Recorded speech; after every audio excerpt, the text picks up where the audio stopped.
सुजाता ने अपनी माँ को किसी तरह जेल से छुड़ा लाया और जैसे ही नानी को पता चला कि दिव्यम के पापा निकाल दिए सुजाता को घर से बाहर, तो उनका गुस्सा और ही बढ़ गया और अब लगी वो बहुत भारी बदला। जी हाँ दोस्तों, सीरियल मनाली सुंदर में आने वाला कमेंट ट्रिक बेहद शानदार होने वाला है। जब दिव्यम पापा सुजाता घर से निकाल देते हैं और बोलते हैं कि चली जा अपने माई के पास, तो सुजाता बहुत ज्यादा रोती है और दिव्यम भी उनका हाथ छुड़ा के चले जाते हैं रूम में और दादी भी उसका साथ नहीं दे रही थी। तभी सुजाता सोचने लगती है कि मैं क्या करूँ और मेरे माँ तो जेल में है, तो मैं कहाँ पर जाऊँ, मेरे भाई भी मेरे को घर से निकाल देगा।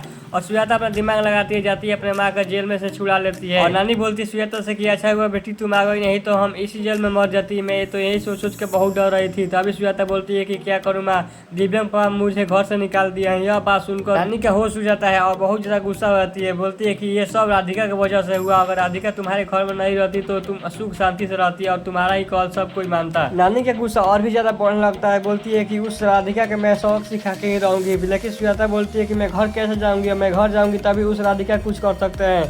तभी नानी अपना दिमाग लगाती है और कुछ गुंडों को बुलाती है, पैसा देकर बोलती है कि वो वहाँ पर राधिका रोज आती है पूजा करने के लिए और वहाँ पर किसी भी तरह तुमको जाना होगा। सुजाता है पागल जैसा भेष बना देती है और सुजाता के हाथ में नानी रोटी दे देती है और गुंडे लोग समझाती है कि राधिका जो कुछ पूछे तो बोल देना कि मेरा सामान चुरा के भागी थी।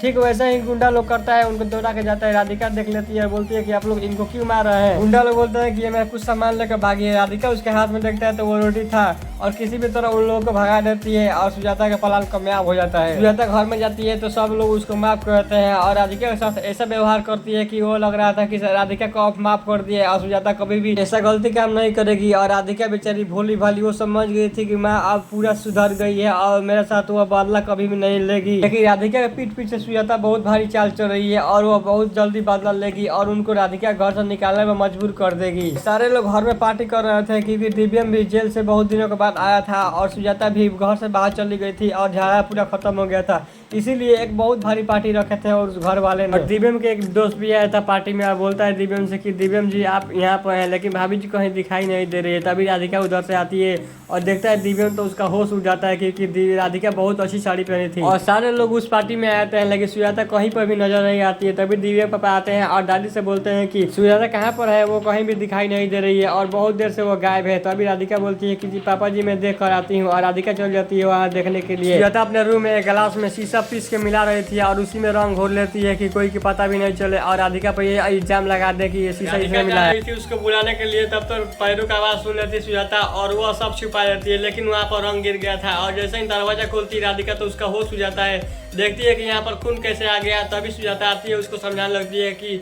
यह कोई खून नहीं है, मैं पैर रंग रही थी तो यह रंग गिर गया है, मैं साफ करके आती हूँ। चलो सब लोग क्या लगता है कि वो शीशा वाला रंग अपना खाना में लगाएगी और यह इल्जाम राधिका को लगाएगी सुजाता या नहीं, तो अपना कमेंट में जरूर बताएं और इसी तरह वीडियो देखने के लिए सब्सक्राइब लाइक और शेयर करें। मिलते हैं नेक्स्ट वीडियो, तो जय हिंद।